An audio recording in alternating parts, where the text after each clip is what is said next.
there! Today we'll talk about Oleander's level 2 super, Fred.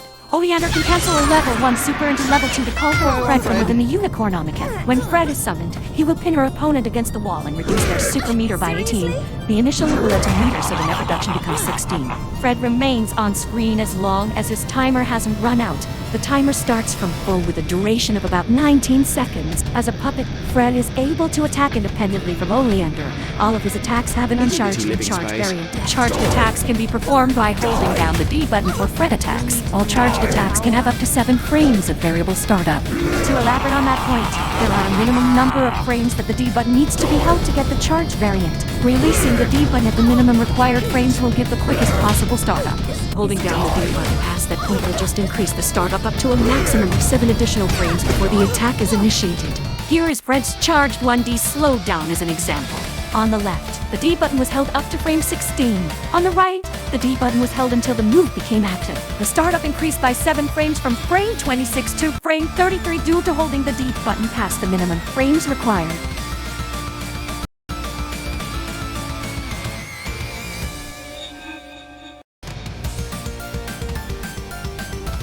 Charged attacks will steal varying amounts of super meter from the opponent and add additional time to Fred's timer.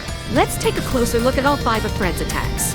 1D causes Fred to swipe in an area around paint. It hits twice when charged, adds 0.5 seconds to Fred's timer, and reduces the opponent's super meter by 3 on the second hit. Since there are 2 hits, the first hit gives to meter, making the net reduction only 1. Both uncharged and charged 1D has low ground block stun and high air block stun. 1D has a vacuum effect and can be used to pull the opponent out of the corner while it goes up. 2D is an anti-air that pulls the opponent directly down when it's on hit. When charged, it turns into a command grab that causes a grab bounce, adds 2 seconds to Fred's timer, and reduces the opponent's super meter by 19. The initial command throw adds to meter, so the net reduction is 17. Charged 2D will only grab the opponent if they are not in block stun. If the opponent is blocking in the air, Oleander can set up a short block string to catch them with Fred's charged to me. Such a block string can be as simple to be into 6A, and then if Fred grabs them out of the air due to the short block stun of 6A, the opponent can vary their block stun duration with push block, so the block strings and charged to D timing will need to change according to the opponent's push block habits. 3D is another anti-air that has 3 hits when charged. It still hits 3 times, but with the addition of a 4th hit only if the 3rd hit hits. The 4th hit does not come out if the 3rd hit is blocked too. This final hit adds 1.5 seconds to Fred's timer and reduces her opponent's super meter by 6. Since there are 3 prior hits, the net reduction is actually 0. For D is a mid-attack that hits from the wall on the opposite side. When charged, it has a bigger hitbox, knocks back further, adds 1 second to Fred's timer, and reduces the opponent's super meter by 15. The charged attack's hitbox is big enough such that it can't be jumped over. 6D is a long-range attack that hits in a horizontal line in front of Fred when charged. It hits twice by gaining a second hitbox that hits full screen. The second hit sends the opponent to the end of the screen, causing wall bounce, adds 1 second to Fred's timer, and reduces the opponent's super meter by 28. Since the first hit gives to meter, the net reduction becomes 26. If only the second hit of charged 6D hits, it will increase Fred's timer by a smaller amount and only reduce the opponent's meter by 13. Both uncharged and charged variants have hitboxes low enough to be jumped over.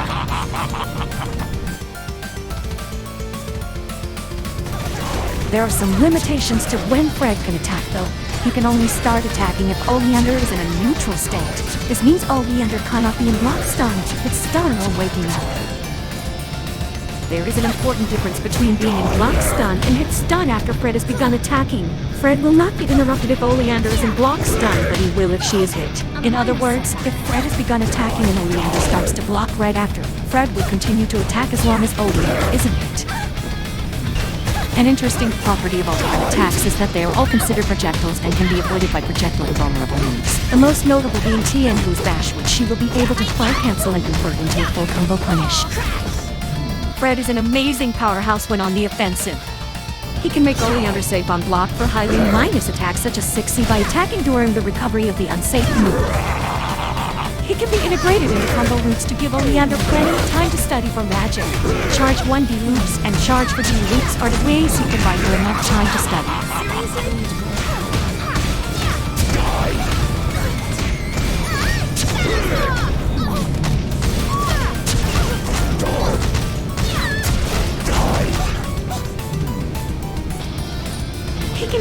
left-right mix-ups when combined with Oleander's teleport D.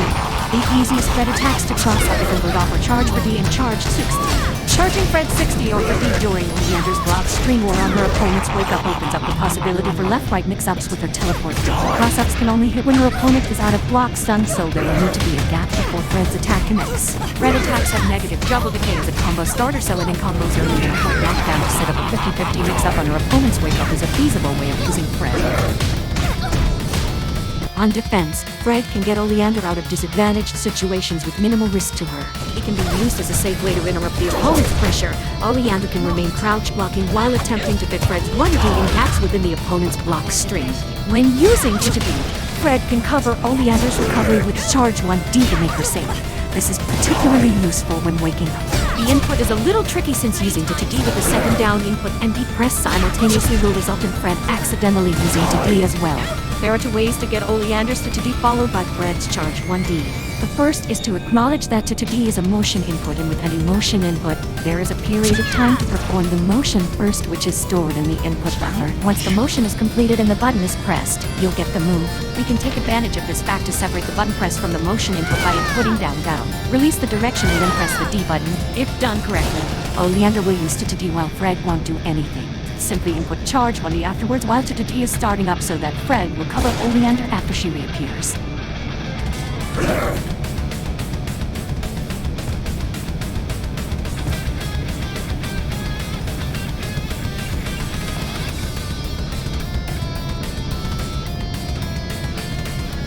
The input leniency for Oleander's teleport is quite strict though, so if you aren't quick enough, Oleander will just study instead, leaving her open to a painful counter hit. The second way is to use negative edge by releasing the D button instead. Fred does not respond to negative edging threats. During Oleander's wake-up animation, hold D until she is nearly up. Then input down and release D when she is fully up to use T2D. When done correctly, Oleander will once again use T2D while Fred does nothing. Use Fred's charge 1D immediately after to cover Oleander's recovery.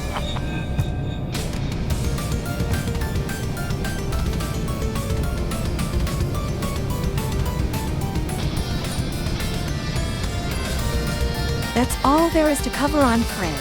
I'll now showcase some gameplay footage of Fred to put what we covered today into practice.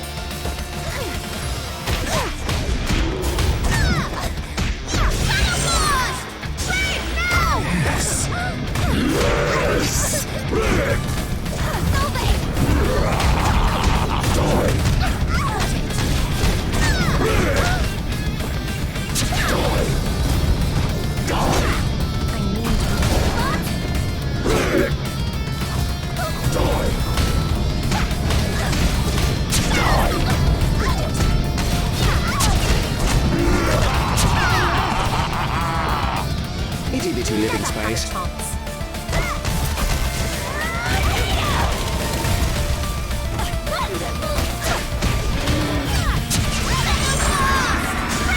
Hello, I'm Fred.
This concludes the video. I hope you learned something today and are able to apply it in your games. Thank you for watching. One extra bonus clip before we finish off.